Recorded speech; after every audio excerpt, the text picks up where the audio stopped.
conquest, we should first offer our respects to the personality of God in Narayan, to the Narayan Rishi, the supremmost human being, the goddess of learning Mother Saraswati, the author Srila Vyasadeva, and my spiritual master Srila Prabhupada.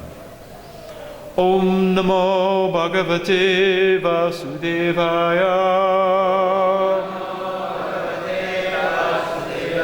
Om Namo Bhagavate Vasudevaya. Om Namo Bhagavate Vasudevaya. So we are reading from 5th canto, chapter 14, text 23. And again, it's prose. 24, thank you very much. Just making sure you're listening. I was bewildered. Muktas tato yadi. Well, I'm just going to sally forth because it's prose. Don't worry about it. We're on 24. Are we in parallel universes here? Muktas tato yadi banda devadatta upachanati tasmadapi Vishnu mitra iti anavastiti mukta. Liberated. Tata, from that. Yadi, if. Bandat, from the government in prison, or being. Hey, wait a minute. Okay. All right. Or being beaten by the protector of the woman. Devadatta, person named Devadatta. Upachanati, takes the money from him. Tasmat, from the person named Devadatta. Api, again. Vishnu Mitra, a person named Vishnu Mitra. Iti, thus. Anavashtiti, the riches do not stay in one place, but pass from one hand to another. Translation. Stealing or cheating another person out of his money, the conditioned soul somehow or other keeps it in his possession and escapes punishment. Then another man named Devadatta cheats him and takes the money away. Similarly, another man named Vishnu Mitra steals the money from Devadatta and takes it away. In any case, the money does not stay in one place. It passes from one hand to another. Ultimately, no one can enjoy the money, and it remains the property of the Supreme Personality of Godhead. And Prabhupada's purport. Riches come from Lakshmi, the goddess of fortune. And the goddess of fortune is the property of Narayan, the Supreme Personality of Godhead. The goddess of fortune cannot stay anywhere but by the side of Narayan. Therefore, another of her names is Chanchala, or restless. She cannot be peaceful unless she's in the company of her husband Narayan. For example, Lakshmi was carried away by the materialistic Ravana. Ravana kidnapped Sita, the goddess of fortune belonging to Lord Ram. As a result, Ravana's entire family, opulence, and kingdom were smashed, and Sita, the goddess of fortune, was recovered from his clutches and reunited with Lord Ram. Thus, all property, riches, and wealth belong to Krishna. As stated in the Bhagavad Gita 5:29, Bhoktaram Jagatapasam Sarvaloka Maheshwaram, the Supreme Personality of Godhead is the true beneficiary of all sacrifices and austerities, and he is the supreme proprietor of all the planetary systems. Foolish materialistic persons collect money and steal from other thieves, but they can't keep it. In any case, it must be spent. One person cheats another, and another person cheats someone else. Therefore, the best way to possess Lakshmi is to keep her by the side of Narayan. This is the point of the Krishna consciousness movement. We worship Lakshmi, Radharani, along with Narayan, Krishna. We collect money from various sources, but that money does not belong to anyone but Radha and Krishna, Lakshmi and Narayan. If the money is utilized in the service of Lakshmi and Narayan, the devotee automatically lives in an opulent way.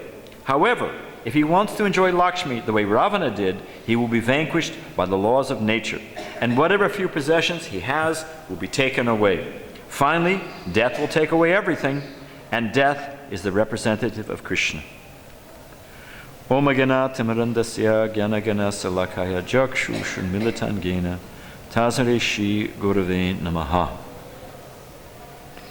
So we're going to talk about cheating today, a field which I have much experience in, both as a cheater and as being cheated. But just as a little preface, how does it all end? That's an intelligent way of looking at things. Do you just get in the taxi and say, take me somewhere? Oh, I don't care anywhere, just take me. Do you go to the travel agent and say, here's $2,000, send me somewhere?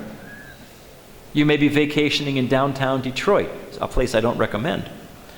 The joke in America is it's a good place to be from. So the point is, you want to know where you're going. This is human form of life. Who am I? Where am I going? Atato Brahma Jigyasa, where's it all come from? This is intelligent life. So just to paint a little bit of that scene, and we have so many conceptions, so many upadhis. Prabhupada points out that he was growing up in the, he was a young man in the partition. And the Muslims didn't want to be the Hindus didn't want to be the Muslims. If a Hindu was touched by a Muslim, what to do, bathe in the Ganga, so many different things. And they were fighting over this. So much so, the India was, as we all know the history, was torn into pieces. It was crippled, Prabhupada said. And after it was all over, killing each other in the streets, Prabhupada said the city municipal department would just come along and throw them all in the cart, stacked on each other like wood. They didn't want to touch each other, but in death, Muslim, Hindu, Muslim, they're all stacked on top of each other. So what was the end result of the thing? The history of this land, practically anywhere except for America, which of course we had our civil war and killed so many people, but it's soaked in blood. This dynasty fighting with this dynasty, father imprisoning son, son killing father, brothers killing brothers. I mean, Aurangzeb, the history goes on and on and on. It's soaked in blood. And at the end of the day, where does it all go? So this principle of stealing, I heard Prabhupada say that Krishna sees everything. We know he's the witness, and we know Vishwarup, that's the universal form of Krishna. And Prabhupada said, just like we have two eyes, Krishna has two eyes. Anyone know the two eyes of Krishna? Huh? Sun and the moon. And if I close one eye, I can still see you with the other one. So Prabhupada said, the sun and the moon, one eye is always observing all of our activities. I gave this example one time. It was a class of, kids, I don't know what, maybe 6, 7 years old, Sunday school. And I gave this example, how Krishna sees everything, sun and the moon. And even if one eye's closed, you can see with the other. So the sun or the moon is always shining. Little boy right in the front said, what about a moonless night?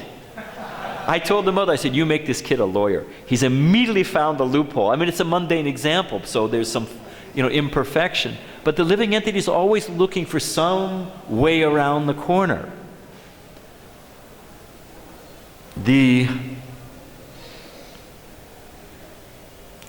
Prabhupada says, Raj Ram, they want the kingdom of God, kingdom of Ram without Ram. But the fact of the matter is, there's a saying, when all else fails, read the instructions. When all else fails, it's right up there with, is it plugged in? Some basic things you should know, if you want to try to fix a thing. So we have all kinds of concepts. Prabhupada said there's so many laws. Everywhere you go. I thought I could fly at one point in time. My brother and my father called us fool number 1 and fool number 2, and we earned the title well. So we saw some cartoon movie that Superman or whoever was flying.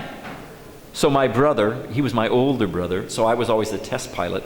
We had the bright idea that, well, if we just had a cape, and we ran fast enough and we got a good start on the thing, we could fly.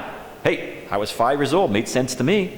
So we took a towel from the bathroom, tied it around, we got on the garage. Luckily enough, it was a 1-story garage. And my brother said, go! I ran as fast as I could, convinced. I was, hey, I'm flying. I was soon introduced to the basic principle of gravity. And I broke both arms. Never tried that again. I did many other foolish things, but I never tried that one again. So we may think so many things, but we're completely controlled. We are controlled by laws at every moment. And the world accepts laws.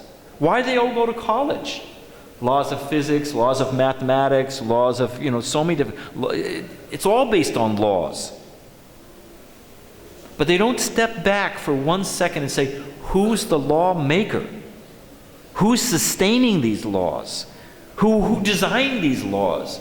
So the simple point is that we are, practically speaking, well, we'll say that in a minute. We are controlled at every moment. It's not a question of, and they'll say, well, that's low self-esteem, and that's your magical thinking, that there's some man in the sky that's watching, some catcher in the rye who's watching out for all of us. But I'm a self-made man, I stand on my own. But we are controlled at every moment. We have faith. We have faith in the law of gravity. We have faith. If I pick up my foot and put it down, it's going to land on something solid. One thing that happens when there's an earthquake, the vibration, especially if there's a lot of sand in the soil. I know this from California. We have earthquakes all the time. Sun's always shining, beautiful weather. Hey, let me go to California. Earthquakes, fires, drive-by shootings, tidal waves. Trust me, nowhere's safe in this world. But when an earthquake comes, it vibrates. And if there's a lot of sand in the soil, literally the soil turns to mush. You have big bridges, they just sink because the vibration, there's a name for it, I forget what it is, but it sinks. But we have, generally speaking, outside of extraordinary conditions, if I walk, I pick my foot up, I put it down, it's going to work. I mean, everything, it's based on faith. Let me ask you a question. Anybody here seen the Eiffel Tower? Raise your hand. All right, there's a few. Any of you seen the pyramids? Oh, we got a few less. Now, do you believe that the pyramids exist? We have any pyramid doubters? Any Eiffel Tower conspiratorialists? Hey, it could have been photoshopped. How do you know? Could have been photoshopped. How do you know? How do we know? We have faith in someone we have confidence in. Hey, cell phones. In our temple in London, if your cell phone goes off, you have to give 20 pounds to the deity Hundi. So if you got a cell phone, shut it off. Bad news will still be there when you turn it back on, don't worry. So, I mean, I'm insignificant, but the topic is important. So I'm just saying for the sake of the topic, it's good to shut the cell phones off. So, we are controlled at every moment. That is just, it is not a sign of weakness, it's a sign of intelligence to recognize that. So it's not that was my point. It's not a question of faith. We have Sadapuja Prabhu, you can get degrees in the philosophy of education, and they tell you cognitive science and so much stuff. What we know, what we have rattling around in our brain, our concepts of the world, it's something like 97% of it we haven't experienced ourselves. I mean, maybe it's 87, fine. Let's call it 80%. We haven't, anybody seen an atom recently? Oh, there goes one. We have faith in so many things that we haven't seen. The majority of the information in our head that forms our views of the world, we have not directly experienced. We just have faith. It's not a question of, it's a question of where to put your faith. It's not a question of if you have faith. Everyone has faith. It's a question of faith in the mode of goodness, faith in the mode of ignorance, faith in the mode of passion. It's a question of where you put your faith. Now, let me give you an example. Here's one of my favorites. We'll get back to the theme of cheating, but I just wanted to, because it's another brand of cheating. Everything came from nothing. MIT, I forget the guy's name, that the universe, the world as we know it, creation, is the original free lunch. It came from a singularity. A small point, everything came, and they've got blackboards, 6 rooms worth of math that'll tell you what that nothingness that it came from was. Everything came from nothing. Why that point and not this point? It's called a singularity. If I didn't say, why not this point, why not that point? They literally said, give us one free miracle, we'll explain the rest. Why it actually happened, from the actual point, they can't explain. They have all the math after that nanosecond of creation. But how it actually started and why that point and not this, they don't have an answer. They literally say, give us one free miracle, and then we'll explain the rest. Everything. Why don't I start Badrinarayan Swami's construction company? I mean, this is a little simplistic, but the principle is the same. You know, you ever find a location, but the price is too high? You find that, you know, a good price, but it's a crummy location, too costly to build? No problem. Badrinarayan's construction company. We stack all the materials together in one big pile, and with that secret ingredient, TNT, I'll blow your house into existence. But anyone, you're going to hire me, Badrinarayan Construction? Wait a minute. Where's the designs? Where's the plans? Where's the architect? Where's the engineers? But we're expected to believe that. Here's another one of my favorites, dark matter.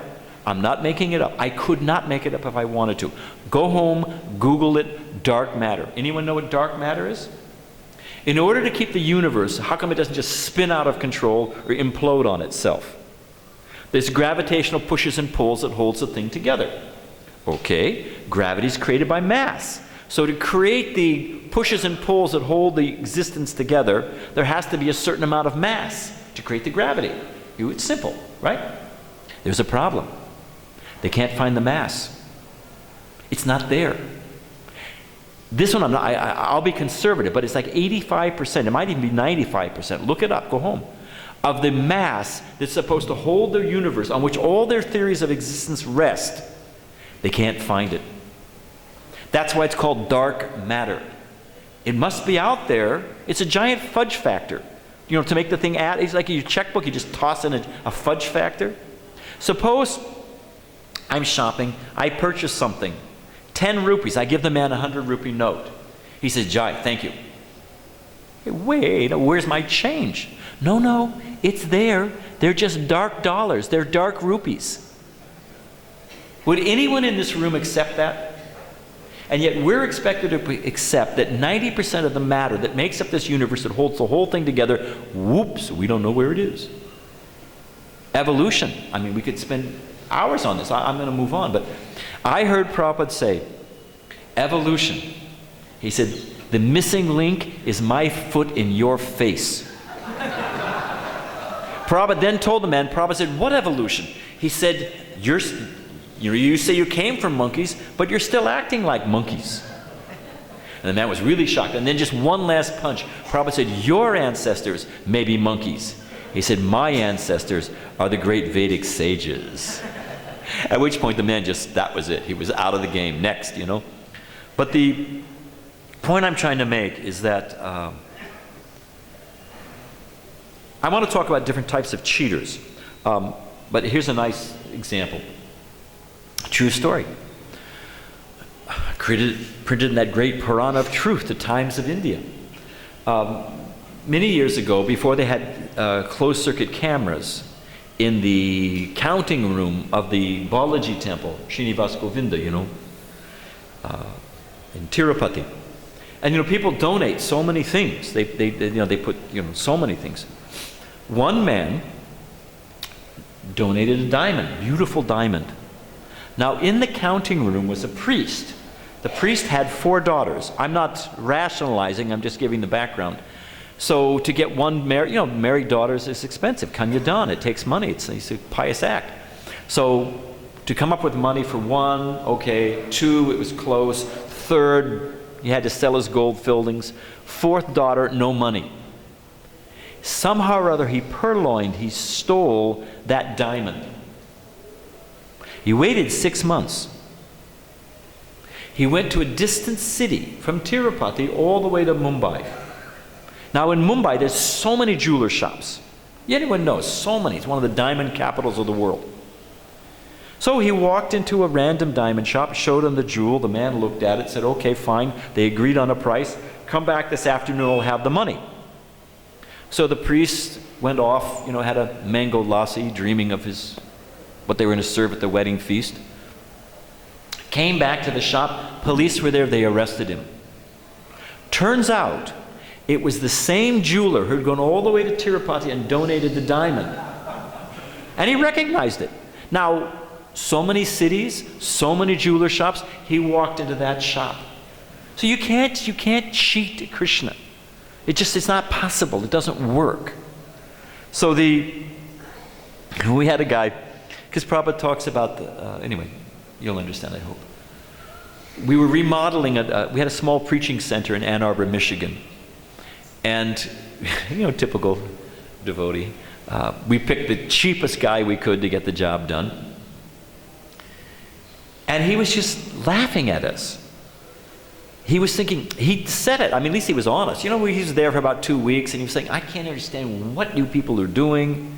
All the happiness in life you don't do, and, you're just backwards. So I asked him, I said, what are you going to do with your money when we pay you? He said, I'm going to Vegas. So the final thing in 1970, whatever it was, $2,500 we paid him, US, for the job.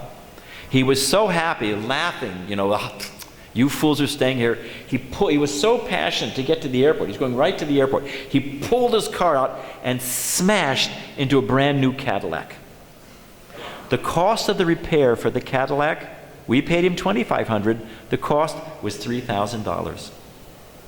Everything was gone within a second. Chanakya Pandit says the bee works very hard. Busy as a bee. These are American sayings. Make a beeline.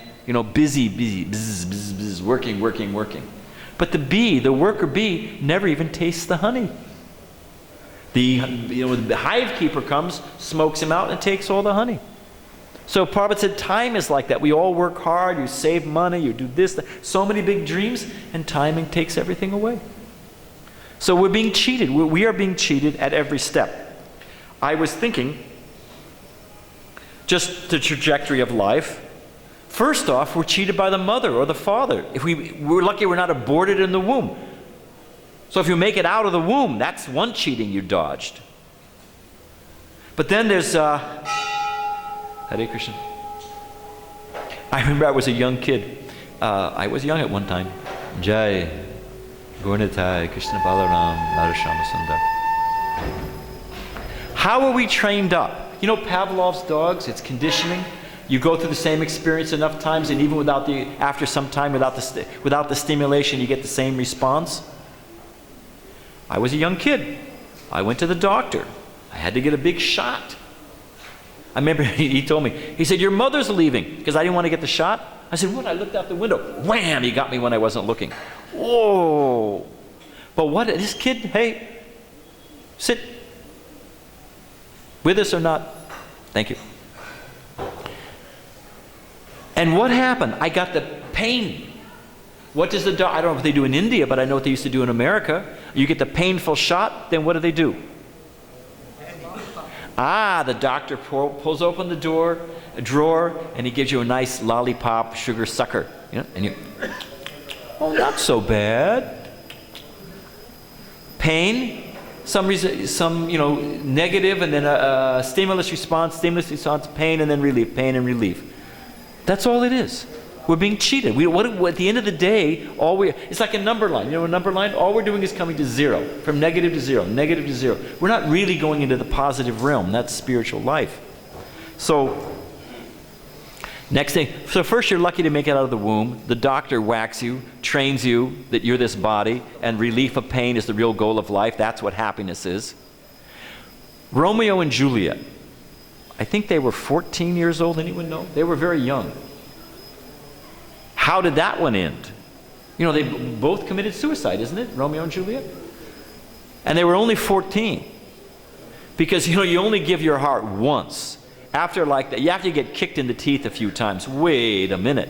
So the whole love romance, that's what it's all about. It's all sweet cinema songs about love and romance. But what actually happens? By the time they get in America, I don't know what happens here, but in America they have prenuptial agreements. A prenuptial? Did they draw up a contract? In America, over 50% of the marriages end in divorce. We had a kid, sociology, he was studying. He told me, the professor asked, how many of you plan on getting married? They're Karmi kids. They all raise their hand. He said, how many of you plan on getting divorced? Nobody raises their hand. They don't jump off a cliff like lemmings willingly. He said, you all plan on getting married. None of you plan on getting divorced. But the statistics say that over 50% of the marriages are going to end in divorce. So what do? They write a prenuptial agreement. You know, when we separate, you know, you get the kids, I get the Mercedes, you get the house, I get the, you know, whatever it is. They work it all out before they even get married. The prenuptial agreement takes longer than the wedding. So it's cheaters and cheated. If you just, I'm taking the trajectory of life. There's so many things you have to do. Narada Muni gives the example. I mean, it was with Mugari, the hunter. He went and asked, who's going to take your karma?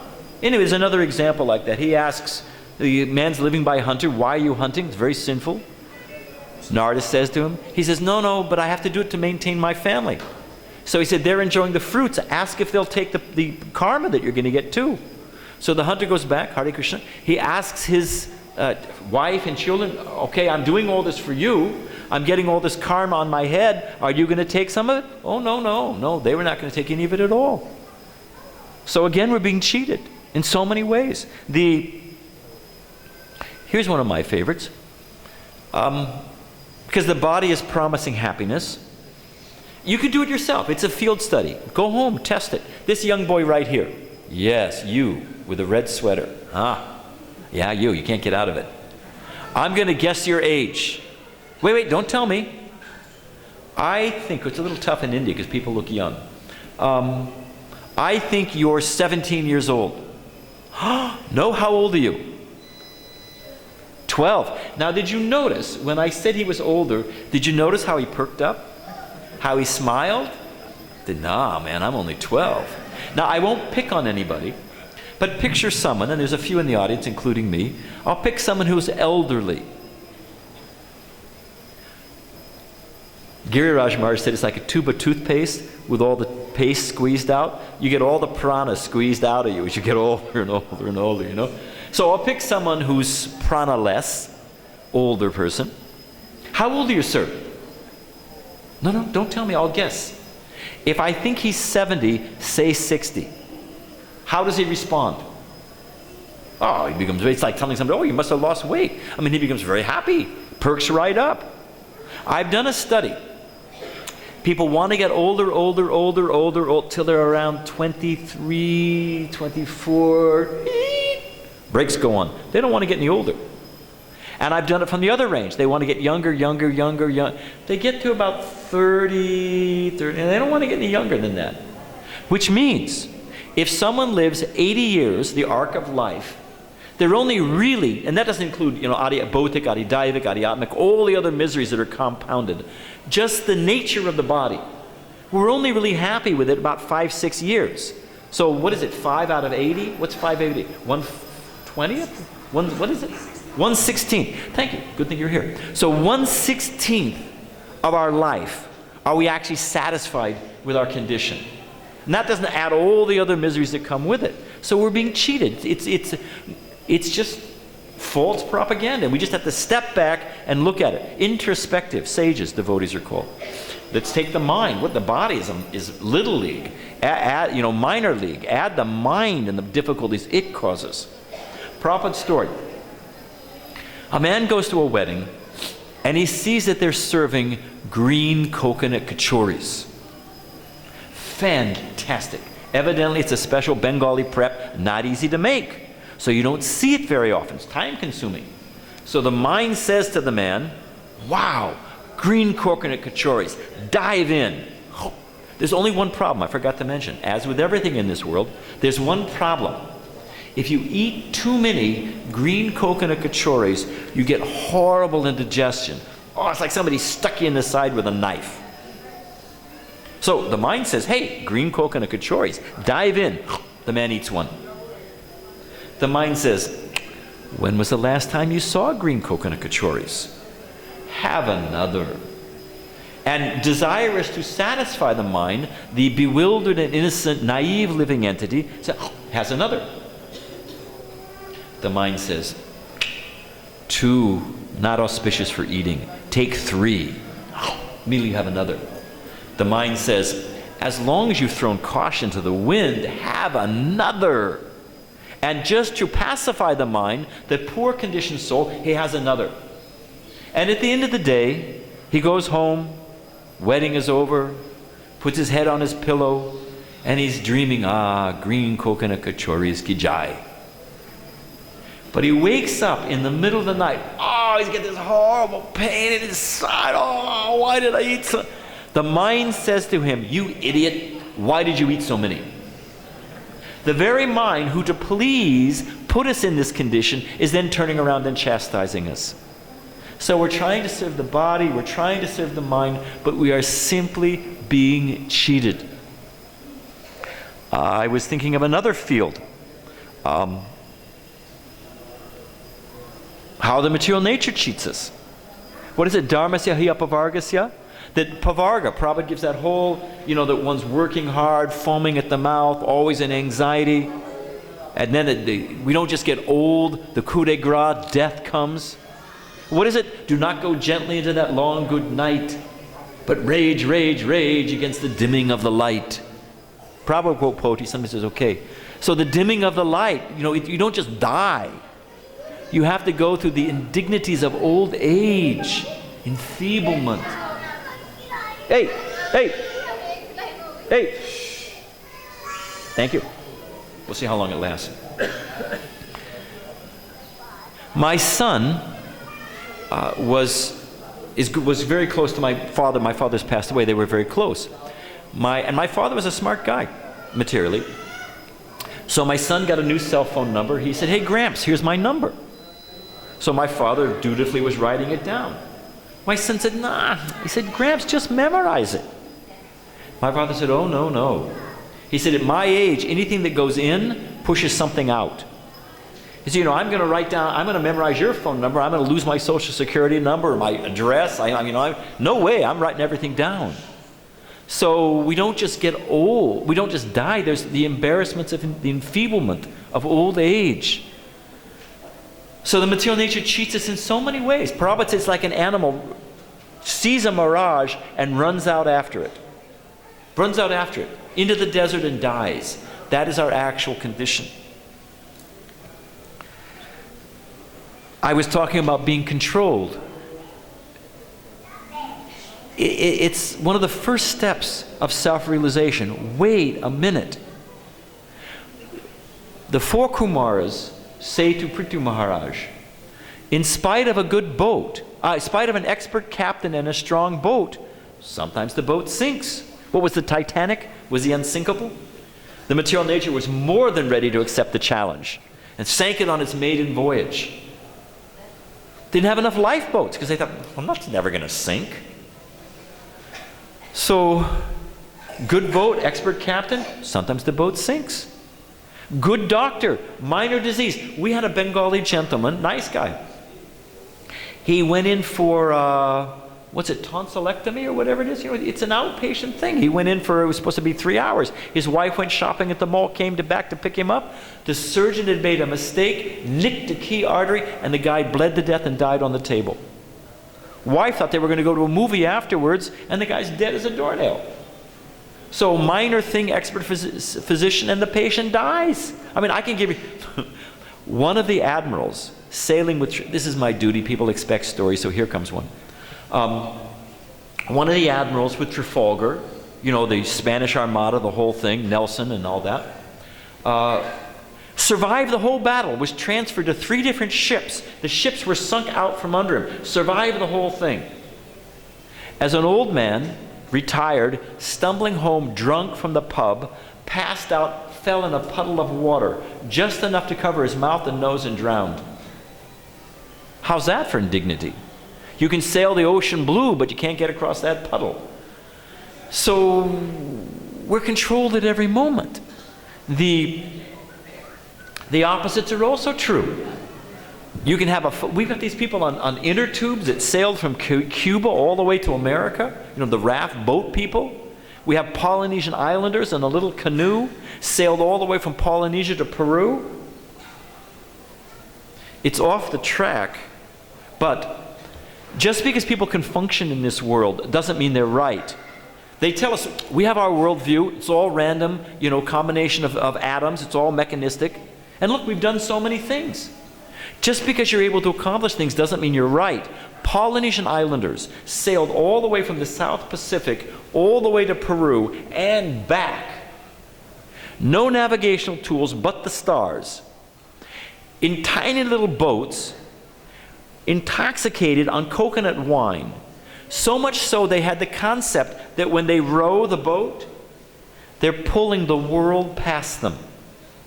Not that they're moving, but just that I'm pulling the world past me. I'm stationary.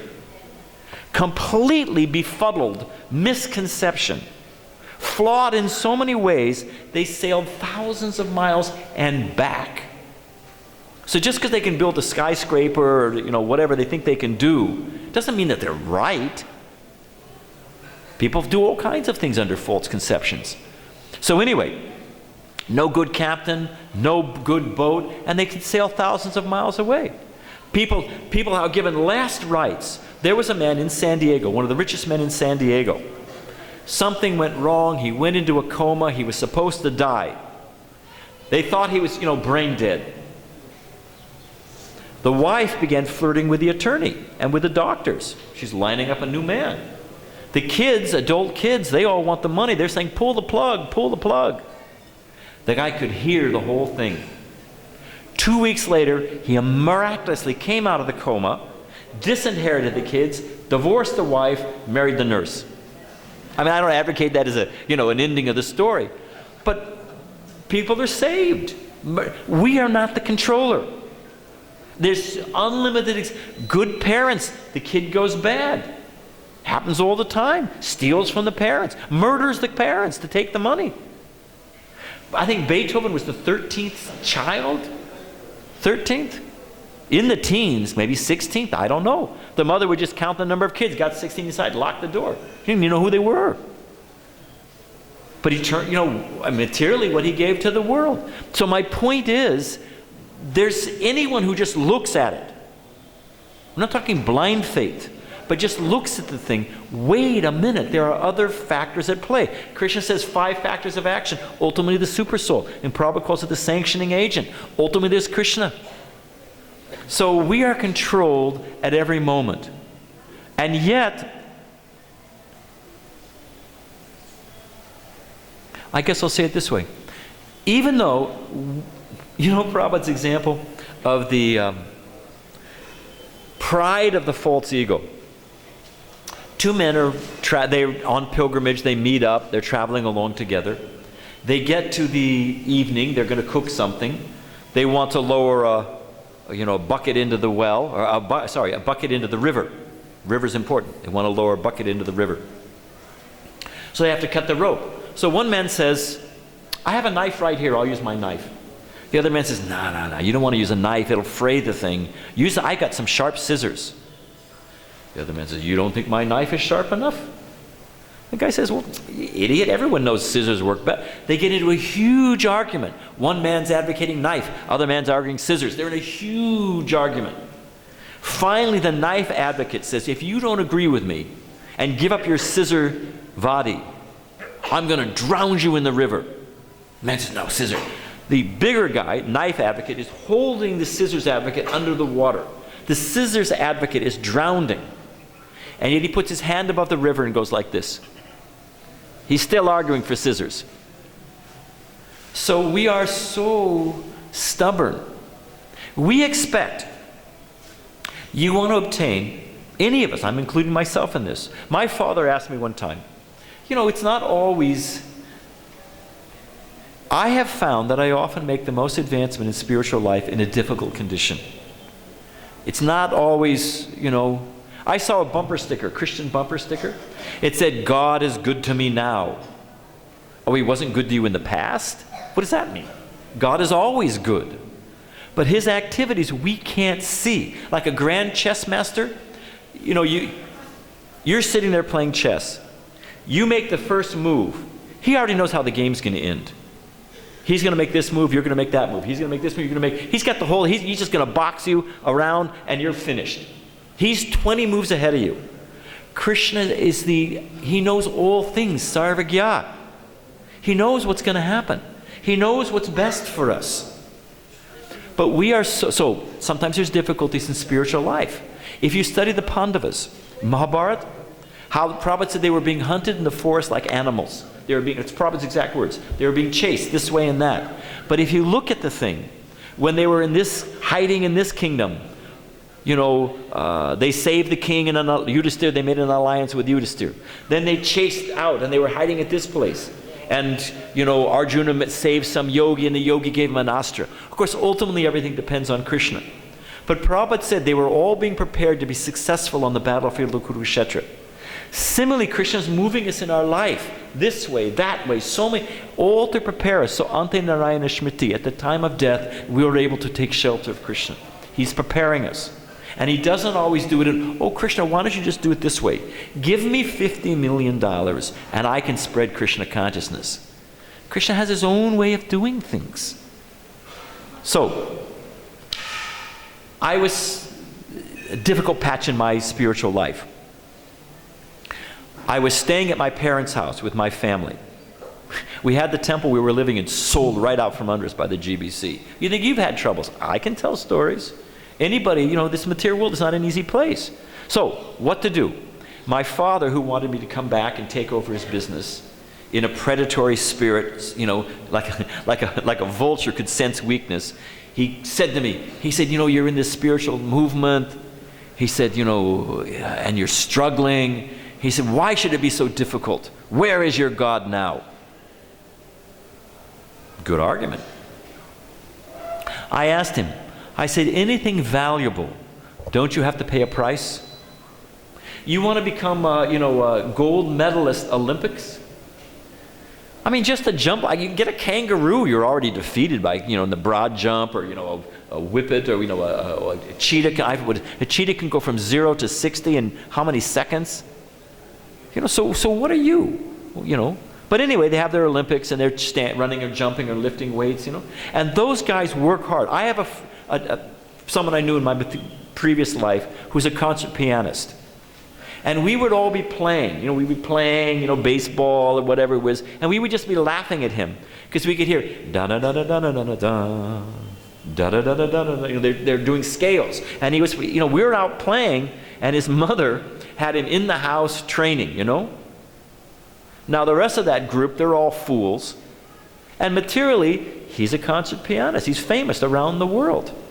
So just to learn a little tinkle tinkle on the piano, so much sacrifices there. To become, Olympics, so much sacrifices. To become president of the United States, they say every boy can become president. No, they can't.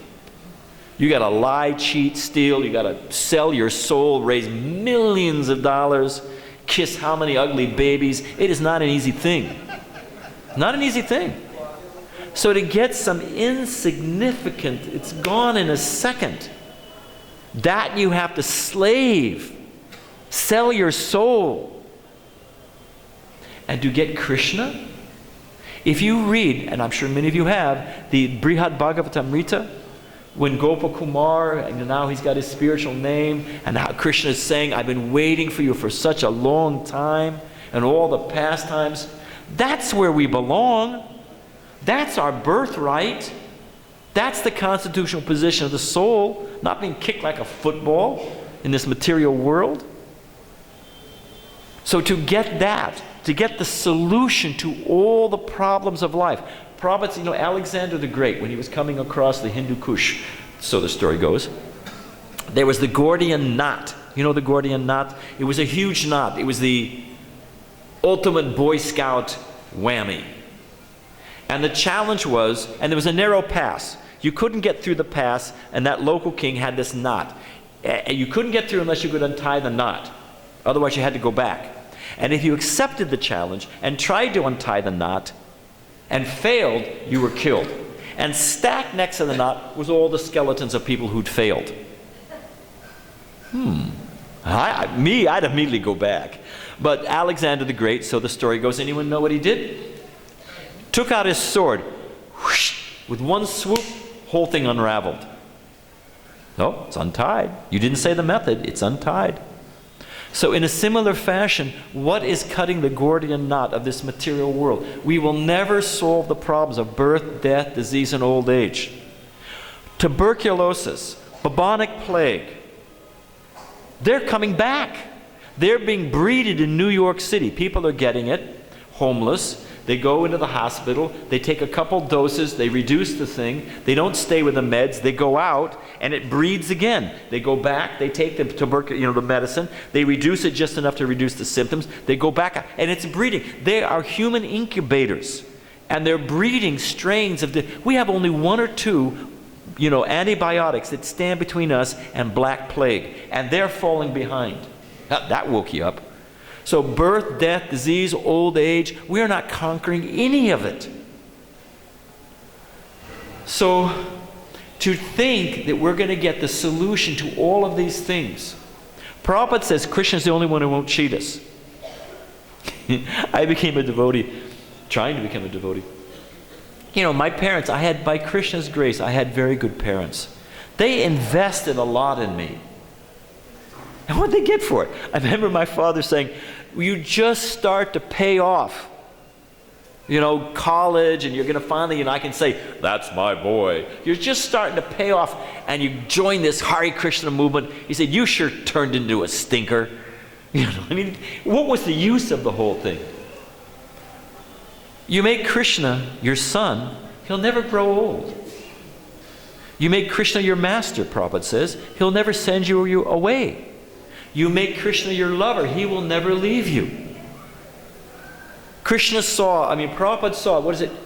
You're in good hands with Allstate, and it's an insurance company, and they used to advertise everywhere, and their logo was this palms, two palms, and there was the nuclear family in America, the husband, wife, 2 kids, and the family dog, Fido, Okay, so Prabhupada saw this, and he immediately said, Yokesh mam vahamyaham. That Krishna brings what we need, he carries what we lack. That he said, you think you're sitting on the floor, I'm sitting in the hands of Krishna. So for the devotee, Prabhupada, because my duty is to tell some stories, and we're running out of time, what to do? No, I'm just sorting. I'm working through the inventory. So the point I was trying to make is that we're cheaters. I'm a cheater. I'm thinking that I'm going to get the solution to all my problems, the absolute truth, the cause of all causes, and I'm going to get it cheaply. It's not going to take some surrender. It's not going to take some effort. It's not going to take some determination. It's not going to take some sacrifice. Chaitanya Mahaprabhu makes it so sweet and easy and nice, but still Krishna says in Bhagavad Gita, armed with yoga, stand and fight. When Arjuna says how difficult the mind is controlled, Krishna doesn't say, okay, take Prozac.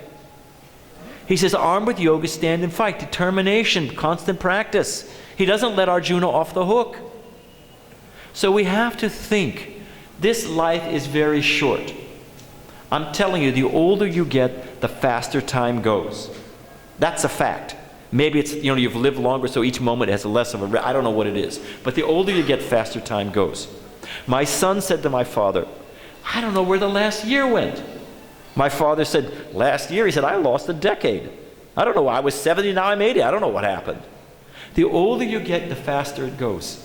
We just hold fast. I don't know, someone I'm thinking of history. Ulysses. Is it Ulysses? Ulysses went past the island of the Sirens. They sang so beautifully that they maddened a man, and he would jump off and try to swim to them, steer the boat. The boat ended on the rocks, and everyone died. By that siren call, one was attracted. Oh, Ulysses wanted to hear that call. He had all of the other men fill their ears with wax, and he strapped himself to the mast. So the story goes. Strapped himself to the mast. When he got close, he heard them singing. He wanted to get, he said, I'm a strong man, I'm not going to lose control. He completely lost control.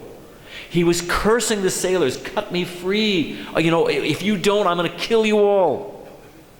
They had wax in their ears, they didn't hear him. They sailed past. As soon as he got out of earshot, he realized he'd completely lost his mind. He was saved by being strapped to the mast. Strap ourselves to the mast of ISKCON. Strap yourself to the mast of the lotus feet of Srila Prabhupada and your Shiksha and Diksha gurus. The storm will come, the storm will go. If I'm on a boat and it's rocking, is the solution, hey, this boat's rocking, I'm jumping off? Is that the answer? You jump under the ocean, you've just compounded out of the frying pan into the fire. Strap yourself to the mast. Hold fast. And the storm will blow. And before you know it, you'll arrive in the safe harbor of Krishna's lotus feet. Before you know it. Prabhupada said, Brooklyn, Henry Street, look it up, I don't know the date. Summertime. Prabhupada said, you chant 16 rounds. Follow the 4 regulative principles. Engage in the service of Krishna, and you will see Krishna face to face in this life. Sounds like a pretty easy ticket. Later on, Jayadvaita Swami, maybe he was a Swami, might have been a Brahmacharya at the time, he asked Prabhupada in Darshan, he said, Prabhupada, me, 16 rounds, follow the 4 regulative principles, engage in Krishna's service, serve the Vaishnavas, all see Krishna face to face in this life? You mean in this life? Prabhupada said, in this life, why not? That's what lies within this movement. Prabhupada, when Krishna book first came, it's a long story, but Prabhupada in the evening would read from Krishna book in Los Angeles, in the temple. Prabhupada was narrating, he'd give his own purports. It was sublime. Prabhupada got finished, got off the Vyasasan, he was walking, putting his shoes on. There was a little door and Prabhupada would go to his room. We were stunned. We never heard such thing. God is an old man with a beard, and he's not in very good spirits. He's always smiting, smitten, I don't know, he's always throwing thunderbolts. He's not a very happy camper, in the Judeo-Christian God. For I am a wrathful and vengeful God. Krishna's unlimitedly free, he's Karuna Sindhu. Anyway, Prabhupada was describing all these wonderful things of Krishna's pastimes. We were stunned. Prabhupada's putting on his shoes, walking through the door to his room. Prabhupada turns and says, yes, if I told you everything, you would faint. That's what's in this movement. It's the ocean of nectar. That's what's in Prabhupada's books. That is what is awaiting for us and already unfolding in our lives. So strap yourself to the mast. Don't be cheated. I did want to conclude with something. Another type of cheating. Krishna doesn't cheat us. We won't take questions, so we're just going to go another 5 minutes. There was a devotee in Armenia. It's just the value of Krishna consciousness. Krishna consciousness. Consciousness of Krishna. The value of this thing. There was a devotee in Armenia. He was a professor. He was teaching philosophy. So he added Bhagavad Gita. For whom the bell tolls. He added Bhagavad Gita. He thought, I'm teaching so many things. It's value philosophy studied around the world. I should give my students something of value. KGB came. Said, you can't teach this opiate to the people. Our workers' paradise. You can't teach this. You have to stop. We're going to throw you out of the university. He thought, how can I stop? People are crying for this. This is the truth. He continued. Police came, KGB threw him out. He thought, this is actually Krishna's mercy. In the university, they have to teach so many other philosophies, and they're all rubbish. I'll just teach at home. And I can just teach pure Bhagavad Gita, Bhagavatam, Vaishnava Siddhanta, Krishna's mercy. Students were coming. Barter system, he was getting along just fine. KGB came and said, you don't stop.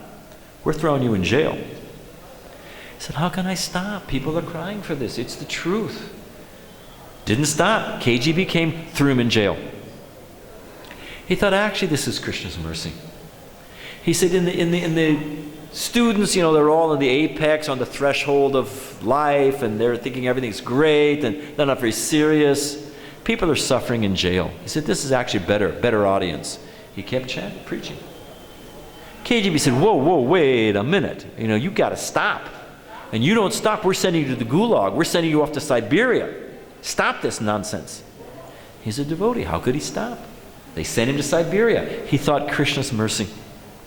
He thought actually in the prison, it's pretty low class. So they're in there for thievery and robbery. And he said, but the political system, prison system, in the gulag, he said, these are people of conscience. These are, political agitators or religious. This is a better group, more receptive, higher class. He kept preaching. They finally came and said, you don't stop. No more cigarettes, no more meat, no more vodka. He wasn't taking any of these things. What can you do? No problem. Actually he was suffering. But he was thinking, as long as I can preach, it's Krishna's mercy. So that happiness, that fearlessness, the